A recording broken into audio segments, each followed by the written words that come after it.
So I'll move ahead with next question. Example 9.4.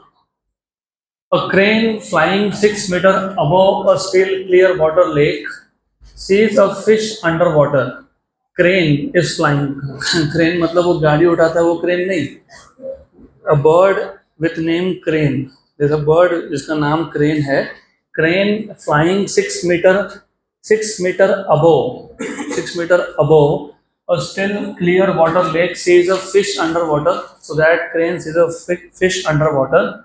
For the crane, the fish appears to be 6 centimeter below the water surface. मतलब apparent depth of fish कितना है 6 centimeter. How much deep should the crane immerse its beak to pick that fish? Beak मतलब चोंच. तो how deep should the crane immerse its beak? मतलब real depth पूछा है आपको. मैंने एग्जांपल भी दिया था कि अगर एक ऑब्जेक्ट पानी में गिर गए तो हमको पास में दिखता है लेकिन रियलिटी में वो दूर होता है ना. तो जहाँ दिखता है वो एपरेंट डेप्थ है. और if you want to pick that object तो तुम भी अपना हाथ ऐसा इंसर्ट करोगे टू पिक दैट ऑब्जेक्ट. कितना हाथ इंसर्ट करना पड़ेगा? Equal to real depth. तो बीक क्रेन को भी अपना बीक कितना नीचे लेके जाना पड़ेगा? Equal to real depth. तो क्या पूछा है? Real depth of fish. For the fish पहले क्रेन फिश को देख रहा था, अब फिश क्रेन को देख रहा है. तो दो केसेस है. पहले केस में क्रेन फिश को देख रहा था तो फिश ऑब्जेक्ट था, ऑब्जर्वर क्रेन था. Observer was in error medium, object was in. अभी उल्टा हो गया. For the fish is observer, crane is object, observer is in denser medium. How much above the water surface does the crane appear? Refractive index of water is 4/3. तो ठीक है, अभी given parameter क्या है पहले समझ लेते हैं. तो गिवन पैरामीटर में सबसे पहले क्रेन से रिलेटेड पैरामीटर और फिश से रिलेटेड पैरामीटर.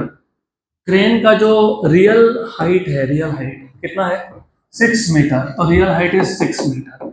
फिश का जो एपरेंट हाइट ना डेप्थ है, क्योंकि fish is inside, is 6 centimetre. बराबर. Good. Then how much deep should the crane immerse its beak to pick the fish? मतलब आपको पूछा है what is the real depth of fish. ये पूछा है. This is what you're supposed to find out. Good. And for the fish, how much above the water surface does the crane appear? मतलब apparent height of crane. तो ये दो parameter पूछे हैं और दो दिए हैं. तो you know what you are supposed to find out. You are supposed to find out real depth of fish and you are supposed to find out apparent depth of crane, and this is what is given to you. अब इसको हटा देते हैं. वैसा मैं सिर्फ इसलिए लिखा क्योंकि कंफ्यूजन नहीं होना चाहिए. यहाँ तक क्लियर? Crane and fish. पहले केस में who is observer? Crane. Who is object? Fish. Appears to be मतलब apparent डेप्थ ऑफ फिश कितना है? 6 सेंटीमीटर. और अगर क्रेन को फिश पकड़ना है तो जो चोंच है वो कितना डीप जाना चाहिए? Real depth. तो क्या पूछा है? Real depth of fish. Fish के लिए क्रेन ऑब्जेक्ट है और वो कितने हाइट पे है? 6. कितने पे दिखेगा ये पूछा है. एपरेंट हाइट ऑफ क्रेन पूछा है. गुड. तो देयर आर 2 केसेस. मैं चाहिए तो लिख देता हूँ, फॉर्मूला बनाने से पहले मैं लिख देता हूँ आपको. तो in case one who is observer? जल्दी बोलो. Crane. Who is object? Fish.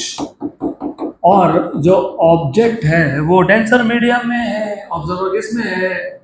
Rare medium में है. Do you remember? If object is in denser medium, observer is in rare medium, तो refractive index is real depth upon apparent depth. Real depth किसका? Real depth object का. किसका? Apparent depth object का. तो पहले case में object कौन था? फिश. केस टू में कौन ऑब्जर्वर है? फिश. और कौन ऑब्जेक्ट है? क्रेन. Crane is object. तो इस केस में रिफ्रैक्टिव इंडेक्स उल्टा होता है क्योंकि यहाँ पे ऑब्जर्वर डेंसर मीडियम में है, ऑब्जेक्ट रेयर मीडियम में है. तो जब ऑब्जेक्ट रेयर मीडियम में हो, ऑब्जर्वर डेंसर मीडियम में हो, तो रिफ्रैक्टिव इंडेक्स होता है apparent height upon real height. किसका एपरेंट हाइट? ऑब्जेक्ट का। ऑब्जेक्ट कौन है यहाँ पे? क्रेन। तो क्रेन, गुड। और दोनों ही केस में रिफ्रैक्टिव इंडेक्स किसका? Denser medium. डेंसर मीडियम आया क्या याद? मैंने टेबल बना के दिया था, पक्का पक्का? श्योर श्योर, गड़बड़ नहीं करोगे? पक्का, गुड। तो अभी आपको you are suppose to find out, formula तो आ गया, you suppose to find out R F. So R F is mu A F. तो real depth of fish is refractive index into apparent depth of fish. Refractive index is 4/3 because it is given to you. Refractive index of water is 4/3 दिया है आपको। Apparent depth of fish कितना बोला है? 6 centimetre. Centimetre 1 and 2 तो कितना आ गया? 8 सेंटीमीटर। तो how deep should the crane immerse its beak? How deep? 8 centimeter. Number 2, you are supposed to find out apparent height of crane. So apparent height of crane AC will be mu times of RC. Mu कितना है? 4/3. What is RC? How much is RC? 6 meter. 6 meter 1 and 2 so 8 meter. So for the fish, how far will the crane appear? 8 meter. है कितने metre पे? 6 metre पे। दिखेगा कितने पे? 8। The end of the question. Next question, example 9.5, very good question, अच्छा question है। There is a tiny LED bulb at the center of bottom of a cylindrical vessel of diameter 6 centimeter. So first and the most important thing is to read the question properly. There is a tiny LED bulb. कहाँ पे है? At the center of the bottom. तो जो भी cylindrical vessel है उसका जो bottom है उसके सेंटर पे और उस cylindrical vessel का diameter कितना है? 6 centimeter. Height of the vessel is 4 centimeter. The beaker is filled completely with an optically dense liquid. तो उसमें कुछ liquid डाल दिया आपने, some liquid. The bulb is visible from any inclined position, but just visible if seen along the edge of the beaker. Very good. Determine the refractive index of the liquid.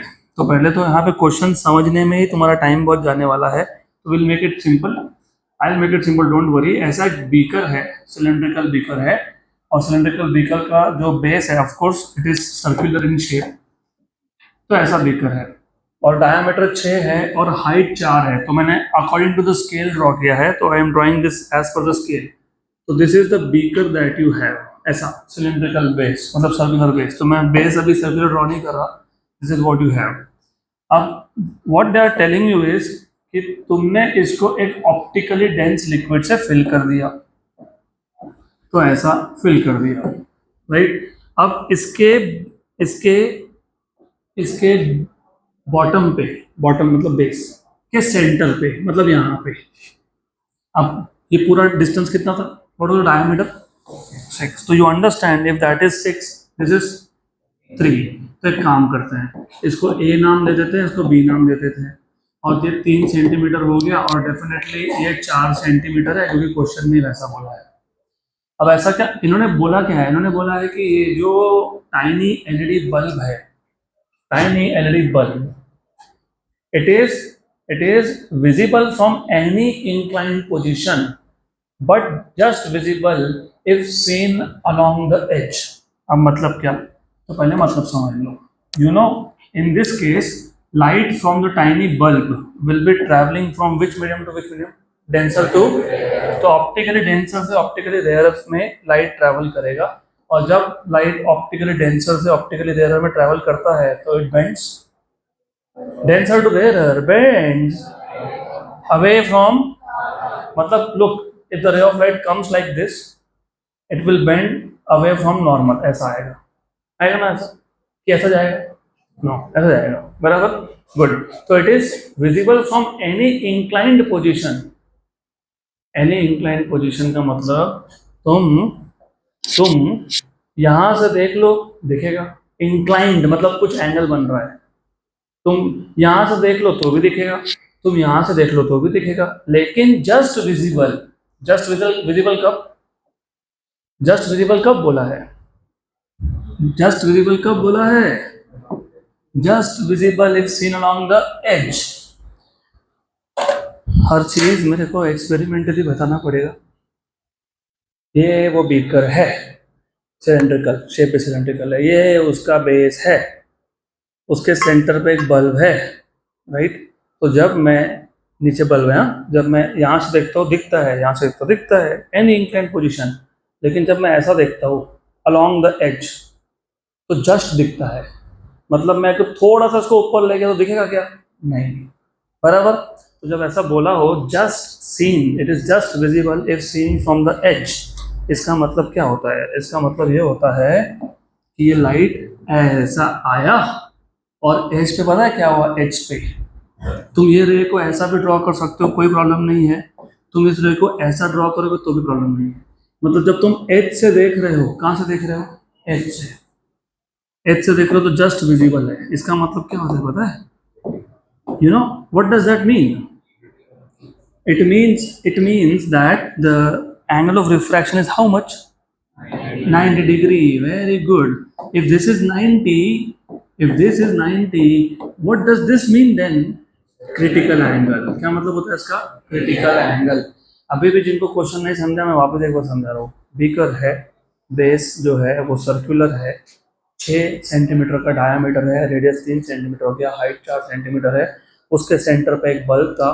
तुम उसको ऊपर से किसी भी angle से देखो दिखता है, लेकिन जब तुम उसके एज से देख रहे हो तो जस्ट दिख रहा है, बराबर। जस्ट दिखना मतलब रे ऐसा आया और ऐसा गया, ऐसा आया ऐसा गया, मतलब ये एंगल क्या हो गया?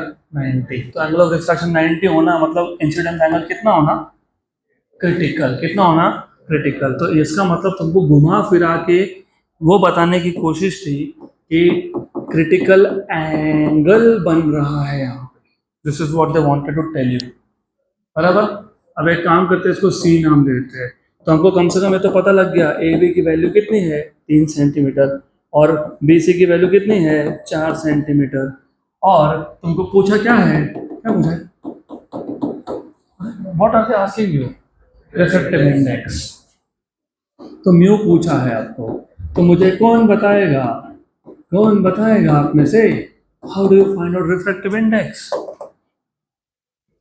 क्रिटिकल एंगल बना ऐसा क्यों बताते हो? तुमको याद है कि क्रिटिकल एंगल का फॉर्मूला क्या था? Sine inverse of 1 by mu. तो sine of critical angle is 1 by mu. देखो ये क्रिटिकल एंगल बन रहा है, घुमा घुमा के बोला कि नहीं? जस्ट सीन मतलब एंगल ऑफ रिफ्रैक्शन कितना है? 90 है। तो एंगल कितना है यहाँ पे? क्रिटिकल है। क्यों बोलेंगे ऐसा? क्यों बोलेंगे? क्योंकि तुमको पता होना चाहिए रिफ्रैक्टिव इंडेक्स फाइंड करना है, तो रिफ्रैक्टिव इंडेक्स का कनेक्शन है, किसके साथ कनेक्शन है? क्रिटिकल एंगल के साथ। Equation number 1। But from diagram तुमको क्रिटिकल एंगल पता है क्या? नहीं पता। पता है क्या? नहीं। लेकिन डायग्राम देख लो जरा। You see diagram. What is sine of IC from diagram? हाँ बताओ बताओ, which side by which side? Opposite side upon hypotenuse, तो A B by A C. Equation number 2।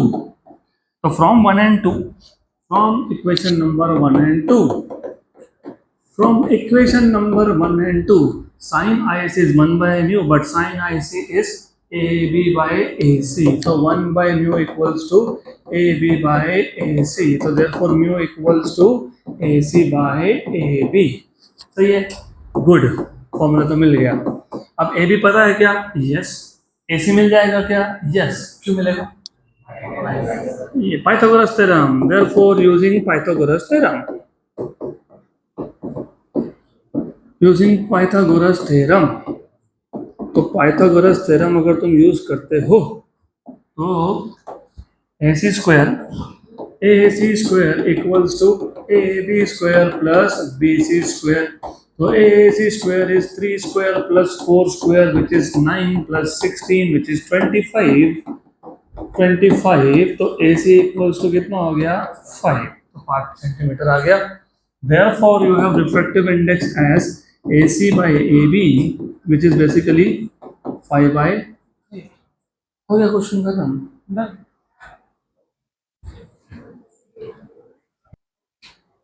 तो sometimes in Hari may be हमने गलत formula लिख दिया, हमने A B by A C लिख दिया, तो क्या आ गया 3/5। और रिफ्रैक्टिव इंडेक्स एयर और वैक्यूम को छोड़ के किसी भी मीडियम का 1 से बड़ा ही होता है। तो अगर तुम गलती कर भी रहे हो लेकिन थोड़ा सा बेसिक्स पता है कि रिफ्रैक्टिव इंडेक्स 3/5 मतलब 0.6 आ ही नहीं सकता है, क्योंकि अगर आ गया तो इसका मतलब ये हो गया कि उस मीडियम में लाइट का स्पीड 3 × 10⁸ से ज़्यादा है, जो होता नहीं है। तो गलती भी हुई तो you have to understand refractive index can never be less than 1। गलती से कर दिया और या गलती से तुम घाई घाई में ए बी अपॉन ए सी के पे बी सी अपॉन ए सी ऐसा लिख के आए, या तो हो सकता है ना बी सी अपॉन ए सी लिख दिया। What is B C 4, what is A C 5, तो 4/5 0.8 वो भी नहीं आ सकता। तो you have to be careful, check cross check every time refractive index की वैल्यू 1 से बड़ी आनी चाहिए। एग्जाम्पल नंबर 6 नहीं है वो 9.6 है, तो एग्जाम्पल नंबर 9.5 के बाद 9.6 आना चाहिए। 9.6, तो एग्जाम्पल 9.6, और ग्लास पेपर वेट, पता है ये ग्लास पेपर वेट क्या होता है? There is a weight which we use, paper उड़ ना जाए इसके लिए you put that weight on the paper, that is glass paper weight. तो ग्लास पेपर वेट उसका रिफ्रैक्टिव इंडेक्स 1.5 है, और ग्लास का रिफ्रैक्टिव इंडेक्स 1.5 ही होता है, of radius 3 centimetre, has a tiny air bubble trapped inside it. देखा है कभी ग्लास पेपर वेट, उसके अंदर एक बबल होता है एयर का, क्यों? इट लुक्स गुड, अच्छा दिखने के लिए। तो there is a tiny air bubble which is trapped inside it, closest distance of the bubble from the surface is 2 centimetre. तो सरफेस से नियरेस्ट डिस्टेंस है 2 सेंटीमीटर का। Where will it appear when seen from the other end, from where it is the farthest. तो पहले तो इस type के question को समझना, इट इज रियली इंपॉर्टेंट। तो चलो समझ लेते हैं क्वेश्चन में बोला क्या है। A glass paper weight, refractive index 1.5, of radius 3 centimetre, has a tiny air bubble trapped inside it. जब तुमको रेडियस बता दिया, इसका मतलब तुमको वो हिंट दे रहे हैं कि जो ग्लास पेपर वेट है उसका शेप स्फेरिकल लो। क्या लो? स्फेरिकल। नहीं तो रेडियस क्यों बोलते? फिर बोलते ना of side length, side length बोल दिया तो क्या बन गया? स्क्वायर। अगर एक ही साइड का लेंथ बताया तो स्क्वायर है, अगर 2 साइड का लेंथ बताया तो रेक्टेंगल है, लेकिन जब तुमको उन्होंने रेडियस बताया तो वो क्या है? स्फीयर है। क्या है वो? सर्कल नहीं है वो, क्या है? स्फीयर है। क्या है वो? स्फीयर। तो इट इज स्फीयर। तो first thing that you must understand is that वो जो भी ग्लास पेपर वेट था, it is spherical in shape, और इसका डायमीटर कितना है? 6 सेंटीमीटर। रेडियस कितना है? 3, तो डायमीटर कितना है? 6। डायमीटर कितना है? 6। डायमीटर कितना है? 6। डायमीटर कितना है? 6। मैं जब कोई चीज़ बार बार रिपीट करूँ मतलब वो इंपॉर्टेंट है, इसलिए रिपीट कर रहा हूँ। यहाँ से यहाँ तक 3 सेंटीमीटर, यहाँ से यहाँ तक और 3, तो 3 और 3 6। तो पहले तो समझ लेना कि ये सेंटर 3 सेंटीमीटर पे है। Closest distance of the bubble from the surface is 2 centimetre, मतलब जो बबल है वो कितने डिस्टेंस पे है? कितने? 2। तो ये 3 है, तो मैं मान लेता हूँ 3 है ना ये, तो यहाँ मान लेता हूँ, I will imagine it over here. तो क्लोजेस्ट डिस्टेंस इज 2 सेंटीमीटर, मतलब इस सरफेस से डिस्टेंस कितना हो गया? 2, मतलब ऑब्जेक्ट का डिस्टेंस कितना है? 2 सेंटीमीटर। कितना है? 2 सेंटीमीटर। कितना है? 2 centimetre. Object distance is 2 centimetre. Where will it appear when seen from the other end, यहाँ से 2 है, ऑब्जेक्ट का डिस्टेंस यहाँ से 2 है, तो यहाँ से कितना है फिर? कितना है? 4। कितना है? कितना है? कितना है? 4। तो अब यहाँ इसके आगे it is really important for you to pay attention, problem हो जाएगा, नहीं तो ऑब्जेक्ट डिस्टेंस क्या लोगे वही नहीं समझ में आएगा फिर। तो अब इशू ये हो जाता है कि अगर मैं यहाँ से देख रहा हूँ, यहाँ से देख रहा हूँ, तो ऑब्जेक्ट डिस्टेंस कितना होगा? 4, और अगर मैं यहाँ से देख रहा हूँ तो कितना होगा? 2। तो अब आपके ऊपर डिपेंड करता है कि आपको कहाँ से देखना है। तो I will fix the point of observation from here, और ऐसा क्यों कर रहा है उसका भी रीजन है। अगर आपको याद होगा, हमने अब तक हमने ऑब्जेक्ट को कहाँ रखा था? To the left. तो एक क्वेश्चन आया है जिसमें हमारे पास मौका है ऑब्जेक्ट को टू द राइट रखने का। मैं यहाँ से देख रहा हूँ तो ऑब्जेक्ट कहाँ पे है, सरफेस के कहाँ पे है, राइट में है। कहाँ पे है, राइट में। कहाँ पे है, राइट में। आप चाहो तो आप यहाँ से भी चेक कर सकते हो, कोई प्रॉब्लम नहीं है, थोड़ा सा फॉर्मूला चेंज होगा, but because I have an opportunity कि चलो एक क्वेश्चन में तो हम लोग ऑब्जेक्ट को राइट में रख के देखते हैं। तो ऑब्जेक्ट कहाँ गया, राइट में। ऑब्जेक्ट कहाँ गया, राइट में। ऑब्जेक्ट कहाँ गया, राइट में। कितने डिस्टेंस पे आया ऑब्जेक्ट, तो अभी गिवन पैरामीटर तुमको पता लग गया। गिवन पैरामीटर में ऑब्जेक्ट डिस्टेंस है 4 सेंटीमीटर। कितना है, 4 सेंटीमीटर। रिफ्रैक्टिव इंडेक्स कितना है, 1.5। 1.5। अब प्रॉब्लम ये है कि रिफ्रैक्टिव इंडेक्स किसका, किसका, ग्लास पेपर वेट का। तो यहाँ पे तो दो मीडियम है ना, एक मीडियम ये है, एक मीडियम बाहर है। मैंने क्या बताया था, ऑब्जेक्ट जहां रखा होता है उसको हमेशा मीडियम नंबर 1, तो ये मीडियम 1, तो रिफ्लेक्टिव इंडेक्स μ1 की वैल्यू कितनी है, 1.5। तो बाहर जो भी मीडियम है वो 1 है, क्योंकि वो एयर है। क्या है, वो एयर है। This is how you identify. और फिर आपको पता होना चाहिए रेडियस कितना आ गया, दिया ही ना, रेडियस 3 सेंटीमीटर दिया है कि नहीं रेडियस, यस। तो ये गिवन पैरामीटर है। आपको पूछा है where the image will appear, image will appear मतलब कौन, इमेज डिस्टेंस। कौन, इमेज डिस्टेंस। दिया गया है ऑब्जेक्ट डिस्टेंस, पूछा क्या है, इमेज डिस्टेंस। अभी भी जिनको क्वेश्चन समझ में नहीं आया मैं समझा देता हूँ। पेपर वेट था, पहली बात तो स्फेरिकल आइडेंटिफाई करना पड़ेगा। 3 सेंटीमीटर का उसका रेडियस है, डायमीटर उसका 6 सेंटीमीटर का है। उसके अंदर एक बबल है जिसका nearest distance from the surface is 2 centimetre, तो वहां से 2 सेंटीमीटर, तो यहाँ से 4 सेंटीमीटर। अब ये क्वेश्चन का सॉल्यूशन आपको अलग अलग जगह पे अलग अलग देखने को मिलेगा, डिपेंड करता है, हर किसका सॉल्व करने का तरीका अलग है। तो फॉर मी, मैंने मेरा ऑब्जर्वेशन पॉइंट लेफ्ट में सेट कर लिया, तो मेरे लिए ऑब्जेक्ट राइट में है। अगर ऑब्जेक्ट राइट में तो ऑब्जेक्ट डिस्टेंस पॉजिटिव होगा। क्या होगा, पॉजिटिव। और कितना डिस्टेंस होगा, 4 सेंटीमीटर। और ऑब्जेक्ट कौन से मीडियम में है, अंदर वाले मीडियम में। तो जहां ऑब्जेक्ट रखा होता है उसको हम लोग क्या बोल देते हैं, μ1। तो μ1 की वैल्यू कितनी है, 1.5। तो सराउंडिंग मीडियम कौन है, एयर। तो एयर का मतलब μ2 की वैल्यू कितनी हो गई, 1। तो r की वैल्यू कितनी हो गई, 3। वो दिया ही था। और क्या पूछा था, where will the image appear, image कहाँ दिखेगा, इमेज कहाँ दिखेगा। तो इमेज डिस्टेंस पूछा है। क्या पूछा है आपको, image distance. Now coming to the most important part, which formula will you use?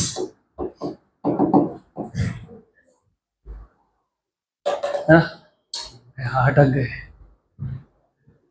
पहले बात तो बताओ ये रिफ्लेक्शन है कि रिफ्रैक्शन है, रिफ्रैक्शन। Very good. रिफ्रैक्शन में रिफ्रैक्शन फ्रॉम प्लेन सरफेस है कि कर्व सरफेस है, कर्व सरफेस है। कर्व सरफेस में refraction from a single curve surface है कि रिफ्रैक्शन फ्रॉम अ लेंस है,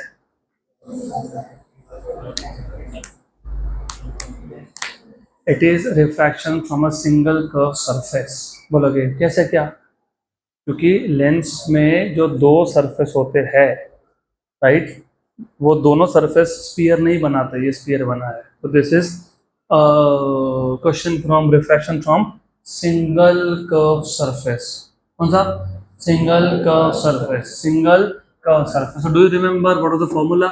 μ2 by v minus μ1 by u equals to μ2 minus μ1 by r। पक्का पक्का, गुड गुड। तो फॉर्मूला तो मिल गया। अब एक काम करो, μ2 by v इक्वल्स टू, इसको वहां शिफ्ट करेंगे, μ1 by u plus μ2 minus μ1 by r।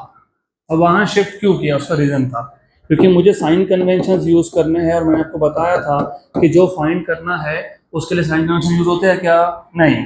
और मैंने ये भी बताया था कि जो फाइंड करना है उसके लिए साइन कन्वेंशन यूज नहीं करने हैं तो उसको लेफ्ट साइड में रख दो, तो इसके लिए कन्वेंशन यूज होंगे नहीं। μ2 μ1 तो नंबर्स है, उसके तो वैसे भी यूज नहीं होते, वो मटेरियल का प्रॉपर्टी है। μ2 μ1 इज प्रॉपर्टी ऑफ मटेरियल, उसके लिए कन्वेंशन कभी यूज होते हैं क्या, नहीं। तो बचा कौन, यू एंड आर। इस केस में हमने ऑब्जेक्ट को कहाँ रखा है, राइट साइड में, तो ऑब्जेक्ट डिस्टेंस क्या लेंगे, और रेडियस ऑफ कर्वेचर भी क्या लेंगे, पॉजिटिव, क्योंकि तुम जब देख यहां से रहे हो ये तुम्हारा सरफेस है, कर्व सरफेस है ना, कर्व सरफेस। तो इसका सेंटर कहाँ गया, लेफ्ट में कि राइट में, तो राइट में, तो आर क्या लेंगे, पॉजिटिव। तो कन्वेंशन यूज करने के बाद भी फॉर्मूला में कोई फर्क नहीं पड़ने वाला। तो u विल बी पॉजिटिव क्योंकि पॉजिटिव ही है, plus r will be positive क्योंकि वो भी पॉजिटिव है, राइट। अब यहाँ फर्क पड़ता अगर तुम इसको ऐसा देखते, तो तुम अगर यहाँ से देखते तो तुमको पता है रेडियस भी नेगेटिव होता और यू भी नेगेटिव होता, क्योंकि ऑब्जेक्ट सरफेस के लेफ्ट में आ जाता।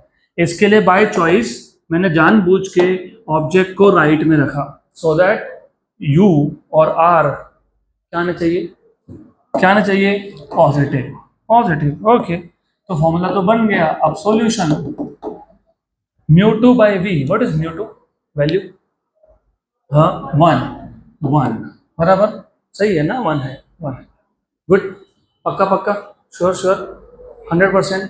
अपॉन वी तो फाइंड ही करना है।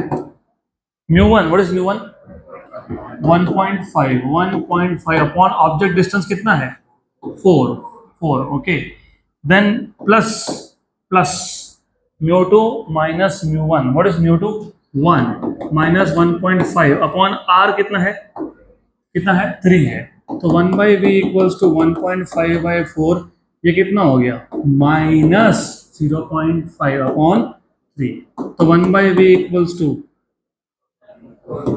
4.5 माइनस 2 अपॉन 12, तो 1 by v equals to minus, sorry minus नहीं प्लस, कितना आ गया, 2.5 बाई 12, तो व्हाट इज वी, 12 अपॉन 2.5 मतलब 4.8, कितना, अरे ये 120 बाई 25 होता है ना, 120 बाई 25 इज 4.8, तो ये 4.8 सेंटीमीटर आ गया, कितना आ गया, 4.8 सेंटीमीटर, हो गया क्वेश्चन खत्म।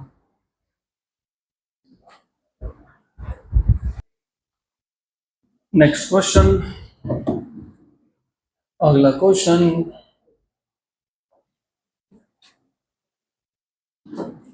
a dense glass double convex lens with refractive index 2 designed to reduce spherical aberration, spherical बोला है लेकिन actually chromatic होना चाहिए, ठीक है, whatever it is, designed to reduce aberration, okay, has mod of r1 is to mod of r2 as 1.5.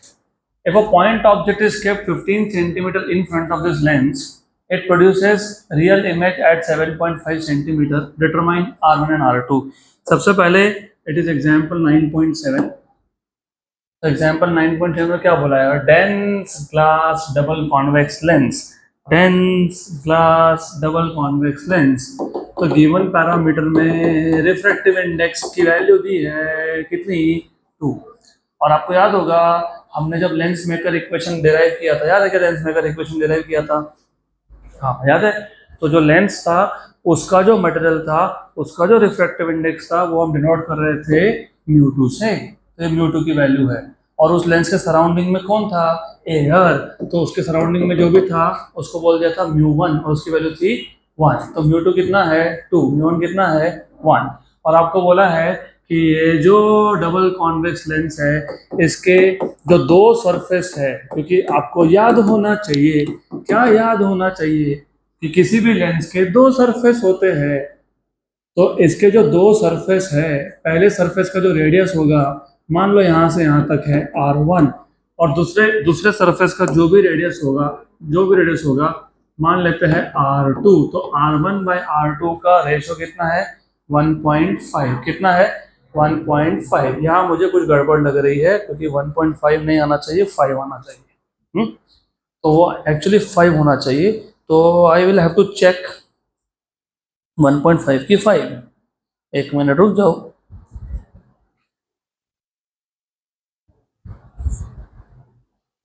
तो I think it is not 1.5, it is 5 as far as I remember,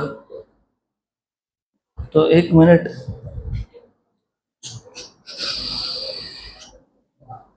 just a minute, गड़बड़ नहीं, गड़बड़ नहीं,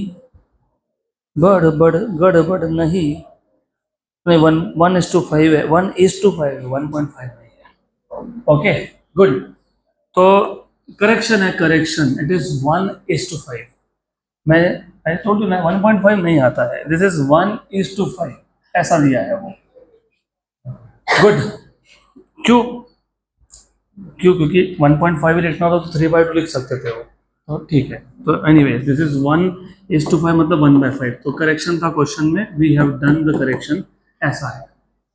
इसका मतलब ये भी हो जाता है फिर कि R2 is 5 times of R1 mod. पक्का पक्का, गुड। तो R2 is 5 times of R1, मतलब R2 सेकेंड सरफेस जो है वो फ्लैट है, सेकेंड सरफेस इज फ्लैटर, क्योंकि जितना फ्लैट होगा उतना ही रेडियस बढ़ता है। तो यू रिमेंबर, याद है क्या, जितना सरफेस फ्लैट होगा उतना रेडियस बढ़ेगा। गुड, बोलोगे कैसे? चलो, ये एक स्फीयर है और ये एक स्फीयर है, ज्यादा रेडियस किसका है? किसका है? सेकंड का है, बराबर, सच में ना? पक्का पक्का। तो अब ये तुम्हारा पहला सरफेस हो गया, पहला सरफेस। और ये जो लेंस तुमने बनाया उसका दूसरा सरफेस यहां से कट करके लगा दिया। तो तुमने बोला, मैंने नहीं बोला, तुमने बोला कि सेकंड का रेडियस बड़ा है, तुमने बोला, I am not saying anything, you are telling me, मतलब ऐसा होगा कि नहीं? फिर होगा कि नहीं ऐसा? हाँ, तो जिसका रेडियस बड़ा वो सरफेस क्या होता है? फ्लैट होता है। क्या होता है वो? फ्लैट। और जिसका रेडियस छोटा वो होता है बल्ज। तो ऐसा होता है नॉर्मली। तो डायग्राम ड्रॉ करो मत करो डजंट मैटर, सिर्फ पता होने के लिए था ये, this is what you should know. अब इसके आगे क्या बोला है? इसके आगे आपको बोला है, if a point object is kept 15 centimetre in front of this lens, point object is kept at 15 centimetre, मतलब object distance, it produces real image, real word याद रखना, real image at a distance of 7.5. Good. Determine R1 and R2. So you are supposed to find out what is the value of R1 and what is the value of R2. This is all you need to know. पक्का पक्का, question समझा क्या? Question समझा हाँ या ना? तो कुछ नहीं है, क्वेश्चन में एक लेंस है जिसका रिफ्रैक्टिव इंडेक्स 2 है, उसके जो रेडियस है, दो लेंस में दो सरफेस होते हैं, तो पहले सरफेस का रेडियस R1, दूसरे का रेडियस R2, तो R1 बाय R2 का जो रेशियो है वो 1:5 दिया हुआ है आपको, ऑब्जेक्ट डिस्टेंस 15 दिया है और इमेज डिस्टेंस 7.5 है और रियल इमेज बना है। What is real image for a lens? Same side की अपोजिट साइड? अपोजिट साइड, मतलब ऑब्जेक्ट लेफ्ट में तो इमेज राइट में बनेगा, याद रखना। तुम बोल रहे हो, I am not saying anything, you are telling me. तो मुझे बताओ कौन सा फॉर्मूला यूज होगा? हाँ बताओ, बताओ कौन सा फॉर्मूला यूज होगा? फॉर्मूला लेंस है तो कौन सा फॉर्मूला यूज होगा? Lens maker equation. लेकिन लेंस मेकर इक्वेशन के दो फॉर्म बताए थे, तुमको तो याद होगा सिर्फ ये, 1/f equals to mu minus 1, 1/r1 minus 1/r2। याद है कि ये तो भी याद है क्या? हाँ, याद है ना? लेकिन डू यू रिमेम्बर, ये स्टेप पे आने से पहले 1/f equal to 1/v minus 1/u, ये स्टेप आता है। जब तुम इक्वेशन डिराइव करते हो तो पहले ये स्टेप आता है, फिर तुम बोलते हो कि अगर ऑब्जेक्ट इंफिनिटी पे हुआ, object distance is infinity, image is formed at focus, तो if u is infinity v is f, तो व्हाट इज 1/इंफिनिटी? 0, तो 1/f क्या बन गया? Mu minus 1, 1/r1 minus 1/r2। तो जो पिछले स्टेप से पहले वो तो याद रखो, तो ये पता होना चाहिए। बोलोगे ये क्यों लिखा? मत लिखो, कोई फर्क नहीं पड़ता है, लेकिन v और u दिया है ना, v और u दिया है ना, तो डायरेक्ट मैंने उस टर्म्स में लाया। तुम अगर ऐसा नहीं भी लिखते तो तुम पता है क्या लिखते? तुम बोलते हाँ हमको पता है। तुमको क्या पता है? 1/f equals to mu minus 1, 1/r1 minus 1/r2। लेकिन तुमको f पता है क्या? पता है? नहीं। फिर बोलते बट हमको ये तो पता है 1/f equals to 1/v minus 1/u। यहाँ सब्स्टिट्यूट करोगे ना फिर, तो फिर मैंने डायरेक्ट फॉर्मूला लिख दिया ना। तो मैंने क्या लिखा? फिर मैंने तो वही लिखा, what did I right? I wrote this thing only, 1/v minus 1/u। तो थोड़ा स्टेप्स कम कर लिए। Good good good. अभी तुमको फाइंड क्या करना है? क्या फाइंड करना है? क्वेश्चन समझते समझते फाइंड क्या करना है वही भूल गए। क्या फाइंड करना है? R1 and R2। अब प्रॉब्लम ये है, हमारे पास फॉर्मूला तो आ गया, आ गया ना फॉर्मूला। लेकिन एक ही फॉर्मूला में R1 और R2 दोनों है। अब मैंने आपको तो रूल बता के रखा है कि जो फाइंड करते हो उसका कन्वेंशन यूज करते हैं क्या है। उनको जरा यहाँ ध्यान देने के लिए लगाओ, आपसे बात कर रहा हूँ मैं। गुड। तो जो तुमको फाइंड करना है उसके लिए कन्वेंशन यूज होता है क्या? नहीं। तुमको क्या फाइंड करना है? R1 and R2। तो मैं एक साथ दोनों नहीं फाइंड कर सकता ना। तो पहले डिसाइड करो कि तुमको पहले क्या फाइंड करना है, आपके ऊपर है। R1 फाइंड करना है R1, R2 फाइंड करना है R2, your wish, your choice. तो let's first find out R1। तो टू फाइंड R1, अगर तुमको R1 फाइंड करना है तो R1 छोड़ के बाकी सबके कन्वेंशन यूज करने पड़ेंगे। करोगे यूज? यस। इमेज कौन सा है? Real. Real image is form on the, इसका मतलब v की वैल्यू क्या लोगे? पॉजिटिव। u क्या लोगे? नेगेटिव, क्योंकि object to the left. Refractive index का तो यूज होता ही नहीं है, R1 का तो यूज करना ही नहीं, क्योंकि तुम क्या फाइंड कर रहे हो? R1। R2 का वैल्यू पॉजिटिव की नेगेटिव, इसलिए मैंने बोला था बेसिक आइडिया होना चाहिए कि ये लेंस ऐसा दिखता है। Basic basic. ये पहला सरफेस है, ये दूसरा सरफेस है। पहले सरफेस का सेंटर राइट में है तो रेडियस पॉजिटिव है, दूसरे सरफेस का सेंटर कहाँ है? कहाँ है? तो उसका रेडियस क्या आएगा? नेगेटिव आएगा। तो R2 की वैल्यू क्या यूज करेंगे? नेगेटिव। अब अगर ये सब यूज करोगे तो तुम्हारा जो फॉर्मूला है, बाय द वे लेंस कौन सा है? अरे लेंस कौन सा है? कॉन्वेक्स लेंस का फोकल लेंथ पॉजिटिव लिया जाता है, याद है क्या? और कॉन्केव का नेगेटिव। तो positive F will be positive. अभी F लगा तो पॉजिटिव, नहीं लगा तो कोई बात नहीं। 1/v, 1/v, v क्या आएगा? पॉजिटिव। माइनस 1/u, u क्या लोगे? नेगेटिव। म्यू -1, 1/r1, R1 के लिए कन्वेंशन यूज करने हैं क्या? नहीं, क्योंकि क्या फाइंड कर रहे हैं हम लोग? R1 तो नहीं। R2 के लिए करना है क्या? यस। तो क्या आएगा? -R2। क्या आएगा वो? -R2। इधर गलती की तो गए, आंसर सब गलत। 1/v plus 1/u, mu -1, mu -1, 1/r1 plus 1/r2। v की वैल्यू कितनी है? 7.5।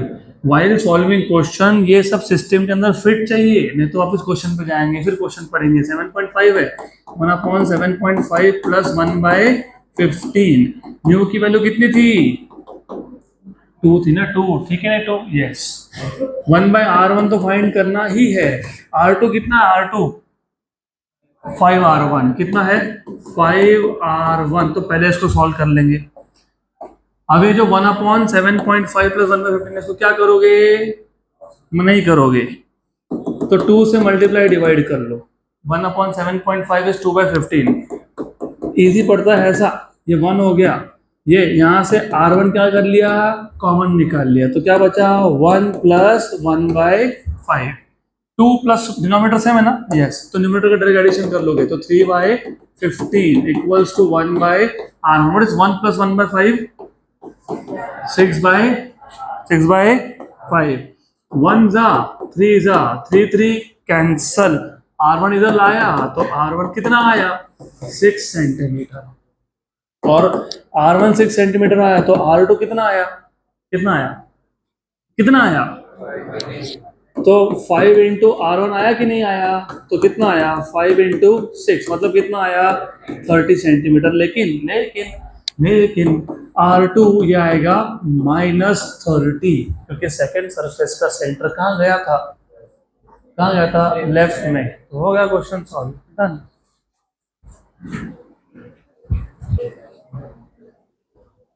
नेक्स्ट क्वेश्चन, अगला question, example 9.8। Example 9.8। A fine beam of white light is incident. White light सुना ना? Something related to dispersion. White light क्यों बोला? नहीं तो अदरवाइज, क्योंकि डिस्पर्शन लाइट का होने वाला है, तो क्वेश्चन यहाँ पे डिस्पर्शन से रिलेटेड ही होगा। A fine beam of white light is incident upon the longer side, longer मतलब जो भी स्लैब की बात हो रही है वो रेक्टेंगुलर है। प्रिज्म होता तो लॉन्गर शॉर्टर तो बोलते नहीं ना, प्रिज्म बोलते तो प्रिंसिपल सेक्शन की बात होती। लॉन्गर बोल दिया मतलब यहाँ पे रेक्टेंगुलर शेप का एक ग्लास स्लैब आने वाला है जिसके दो साइड से एक लॉन्गर एक शॉर्टर है। सो a fine beam of white light is incident upon the longer side of a plain parallel glass slab of breadth 5 cm at an angle of incidence 60 degrees. Calculate lateral deviation बता दो मतलब क्या हुआ उसका, of red, याद है क्या lateral shift याद है, lateral shift उसको lateral deviation बोलते हैं, of red and violet rays and lateral dispersion, आ गया dispersion, yes, between them as they emerge from the opposite side. Refractive indices of the glass for red and violet are 1.51 and 1.53 respectively. तो अभी इस question को मैं वापस एक बार repeat करता हूँ, थोड़ा सा slow. A fine beam of white light is incident upon the longer side of a plain parallel glass slab of breadth 5 cm. तो पहले एक ग्लास स्लैब ड्रॉ कर देता हूं मैं, ऐसा एक ग्लास स्लैब है, तो लॉन्गर साइड आपको समझ में आ गया, और ब्रेथ मतलब थिकनेस, तो ये जो साइड है इसका थिकनेस टी, तो टी की वैल्यू दी है आपको। What is the value of T given to you, how much, 5 centimetre.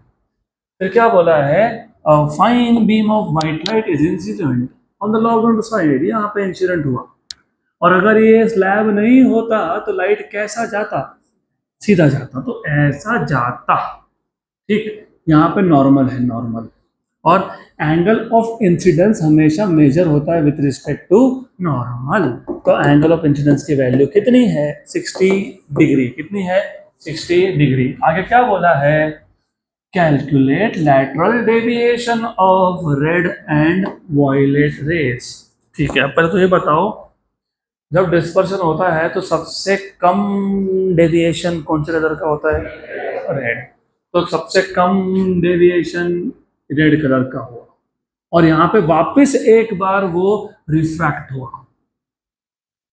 सबसे ज्यादा डेविएशन किसका होता है, तो ये वॉयलेट का डेविएशन हुआ, और एक बार रिफ्रैक्ट होके बाहर गया। अब ऐसा है कि ओरिजिनल डायरेक्शन से जो एमर्जेंट रे है इसका जो डिस्टेंस है इसको तुमने एक नाम दिया था, लैटरल शिफ्ट, उसी को लैटरल डिस्प्लेसमेंट बोलते हैं, उसी को लैटरल डेविएशन बोलते हैं। तो ये डेविएशन है कौन से कलर का, रेड कलर का, और सिमिलरली वॉयलेट कलर का भी तो डेविएशन है, इसको क्या बोलेंगे, डीवी, क्या बोलेंगे इसको, डीवी, करेक्ट। तो आपको कैलकुलेट करने के लिए क्या बोला है, calculate lateral deviation of red and violet, मतलब तुमको बेसिकली फाइंड क्या करना है, डी आर, और क्या फाइंड करना है, डी वी, तो डी आर और डी वी फाइंड करना है। इसके साथ साथ और एक चीज फाइंड करनी है, lateral dispersion, lateral dispersion. What is lateral dispersion, नहीं पता क्योंकि सिखाया नहीं, सिलेबस में नहीं है, और सिलेबस में एंगुलर डिस्पर्शन तो था। What is angular dispersion, what is angular dispersion, अभी 2 लेक्चर पहले सिखाया। Angular dispersion is the angle between the extreme colours, भूल गए सब कुछ, याद नहीं तुमको कुछ, अब कुछ भी याद नहीं, तो I have to go back again to show you what we have learned so far. So you have to remember, you must remember, prism के बाद था डिस्पर्शन, दिख रहा है कैसा, ये रेड कलर, और रेड का एंगल ऑफ डेविएशन कितना है, डेल्टा आर, और ये वॉयलेट कलर, उसका डेविएशन कितना है, डेल्टा वी। फिर हमने कुछ डिफाइन किया था एंगुलर डिस्पर्शन, क्या था, angular separation between extreme colours, angular separation between extreme colour, extreme कौन है, रेड एंड वायलेट, रेड का डेविएशन कितना है, डेल्टा आर, वायलेट का कितना है, डेल्टा वी, तो इन दोनों में एंगल कितना है, उसको क्या बोला था तुमने, एंगुलर डिस्पर्शन। मतलब जब तुम रेड और वायलेट का सेपरेशन एंगल में मेजर करते हो, किस में मेजर करते हो, किस में मेजर करते हो, किस में मेजर करते हो, उसको क्या बोलते हो, एंगुलर डिस्पर्शन। अब जब तुम रेड और वॉयलेट कलर का separation in terms of distance measure करोगे, क्या करोगे, क्या करोगे, उसको बोलोगे लैटरल डिस्पर्शन। क्या बोलेंगे उसको? तो ये जो डिस्टेंस है, ये डिस्टेंस, इसको मैं डिनोट डेल्टा से करता हूं। तो ये डेल्टा कौन है? Lateral dispersion. क्या है ये? Lateral dispersion. तो लैटरल डिस्पर्शन डेल्टा। अब फॉर्मूला कौन सा यूज होगा? पहले तो मुझे बता दो, क्या बता दो, लैटरल शिफ्ट का फॉर्मूला याद है क्या? हाँ, यस, तो बताओ कैसे याद है? I know you don't remember, you should remember. T sec r sine of i minus r. Check कर लो, वेरीफाई कर लो, चलो यही है, but I just want you to remember. Lateral displacement का फॉर्मूला था ये, हमने शो किया था क्या? T sec r sine of i minus r. आ रहा है यार? पक्का? श्योर? 100%? गुड। चलो देख लिया, हो गया वेरीफाई? नहीं हुआ, मिल ही नहीं रहा कुछ लोगों को, कोई बात नहीं, मिल जाएगा घर पे जाके, यहाँ चेक कर लो। ओके, अब थोड़ा सा और इंपॉर्टेंट पार्ट है, ध्यान दो। आया तो व्हाइट लाइट था, 7 कलर साथ में आए थे, तो एंगल ऑफ इंसिडेंस सबके लिए सेम था, तो आए सबके लिए सेम है। ग्लास का थिकनेस भी सबके लिए सेम है, सिर्फ सेम कुछ नहीं है तो वो है एंगल ऑफ रिफ्रैक्शन। क्योंकि यू सी यहाँ पे रेड कलर का रिफ्रैक्शन एंगल ज्यादा है और वॉयलेट कलर का रिफ्रैक्शन एंगल क्या है? कम है। तो remember, if something which is not same is angle of refraction, तो ये पता होना चाहिए। तो ये फॉर्मूला तुम 2 बार यूज करोगे, एक बार रेड कलर के लिए यूज करोगे तो सिर्फ एंगल ऑफ रिफ्रैक्शन अलग लिखना है, बाकी सब सेम है। गुड। और एक बार यूज करोगे वॉयलेट के लिए, d v t sec r v और sine i minus r v. This is what you are suppose to do. यहाँ तक क्लियर? क्या पक्का पक्का? Sure? Then what else you are suppose to find out? क्या find करना है, जल्दी बताओ, क्या फाइंड करना है? Delta. What is delta? lateral deviation. What is lateral deviation? Distance between which two colors? तो डायग्राम देख के फॉर्मूला बताओ मेरे को। It is dv minus dr, तो it is dv minus dr, बराबर। अब खत्म नहीं हुआ, स्टोरी यहाँ चालू हो रही है। अब यू नो I 60, यस। You know T 5 centimetre, yes. 510⁻² metre, centimetre को मीटर में कन्वर्ट कर लिया। You know R? No. Do you know R for violet? No. Do you know R for red? No. How do you find out R?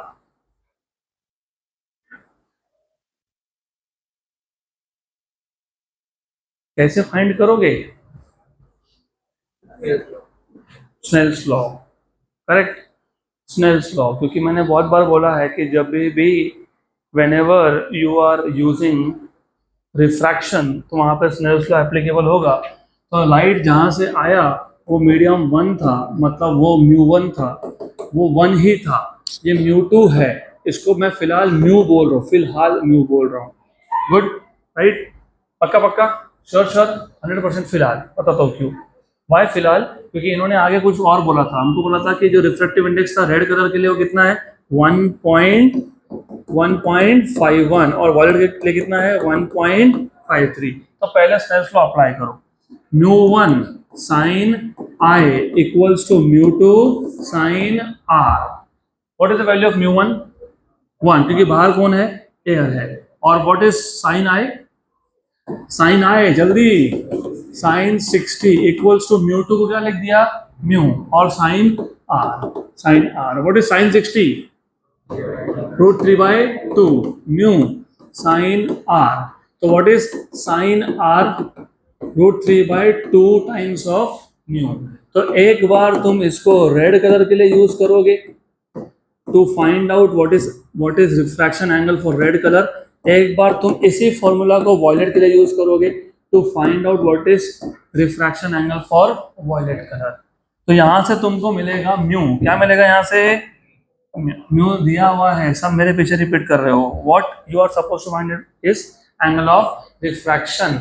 वो R angle यहाँ पे substitute होके क्या मिलेगा? dv, और रेड के लिए भी आर सब्स्टिट्यूट करके क्या मिलेगा? dr। तो dv dr मिलने के बाद क्या मिल जाएगा, dv माइनस dr। पक्का पक्का, श्योर श्योर, गुड। तो सॉल्व करो अब। तो यहाँ से आगे सॉल्यूशन होगा start. We will first find out what is sine of rv which is √3/2 mu v। what is mu v? 1.53 और आपको पता होना चाहिए √3/2 होता है 0.8606। √3/2 कितना होता है, 0.8606 डिवाइड बाय 1.53। अब यहाँ पे ट्रिग्नोमेट्री 0.8606 डिवाइडेड बाय कितना, 1.53, कितना आ गया, 0.5624। तो sine of RV equals to 0.5624। मैं एग्जैक्ट तो नहीं सॉल्व करके दूंगा, बट मैं रफ आंसर बता सकता हूँ आपको। साइन का टेबल पता होगा तो व्हाट इज साइन ऑफ 45, मतलब 1/√2 मतलब 0.7071, 0.7071, 0.7071। व्हाट इज साइन ऑफ 30, मतलब 0.5। Sine 30 0.5, sine 45 0.7, sine of 30 is 0.5, कितना, और साइन ऑफ 45 इज 0.7। हमारे पास 0.56 है, 0.56 है, मतलब एंगल 30 से 45 के बीच में है, 30 से 45 के बीच में है, बराबर। अब वो एग्जैक्ट कितना है वो मैं आपको एज एन एक्सरसाइज छोड़ रहा हूँ टू चेक। और पता है वो भी क्यों आपके लिए रख रहा हूँ एक्सरसाइज, मैंने कम से कम 1.5-2 महीना पहले, इफ आई रिमेंबर, मैंने एक लेक्चर शेयर किया था लॉग का। मैंने बोला था जिनको लॉग टेबल नहीं यूज करते आता वो लेक्चर देखो, किया था क्या, मेरे को याद है मैंने शेयर किया है। उसमें मैंने ये भी बोला था आपको कि सिर्फ लॉग टेबल नहीं है, उसमें साइन कोसाइन का टेबल कैसे रीड करते हैं वो भी है। तो आपके लॉग बुक में साइन कोसाइन का टेबल दिया है, उसको रीड कैसे करते हो वो आज तुम सीखोगे। तो वो sine, natural sine, logarithmic sine नहीं, नेचुरल साइन का टेबल होगा, उसमें ढूंढना पड़ेगा आपको 0.5624 ये कौन से एंगल के लिए दिया है।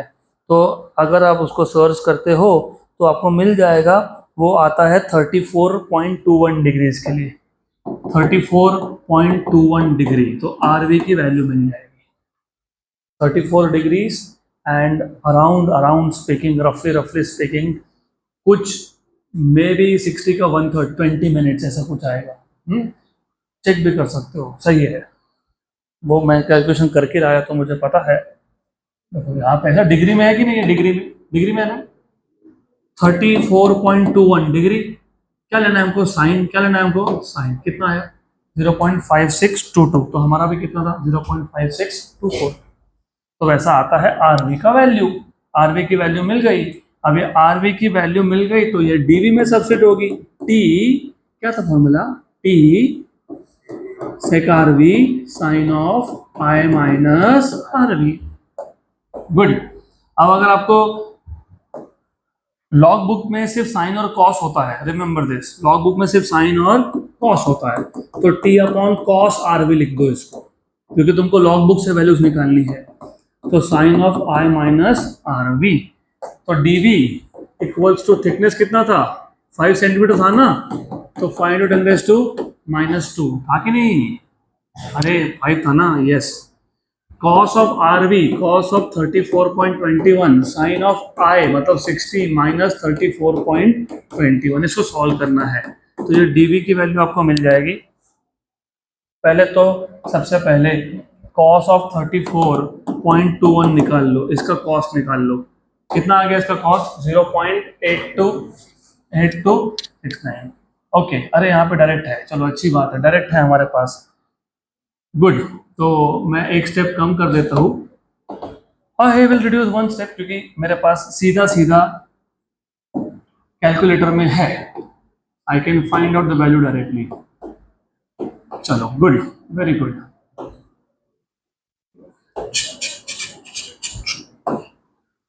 सेक ऑफ 34.21 मेरे पास है, आपके पास नहीं है, आपको कॉस से ही करना पड़ेगा।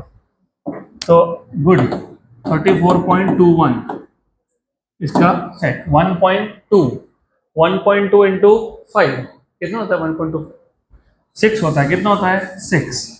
तो रफली अप्रोक्सीमेटली ये 6 × 10⁻⁴ -2 अप्रोक्सीमेटली। हाँ, एग्जैक्टली करने जाओगे तो इंटू 5 करना पड़ेगा, इंटू 5 कितना आ गया 6.046, तो 6.046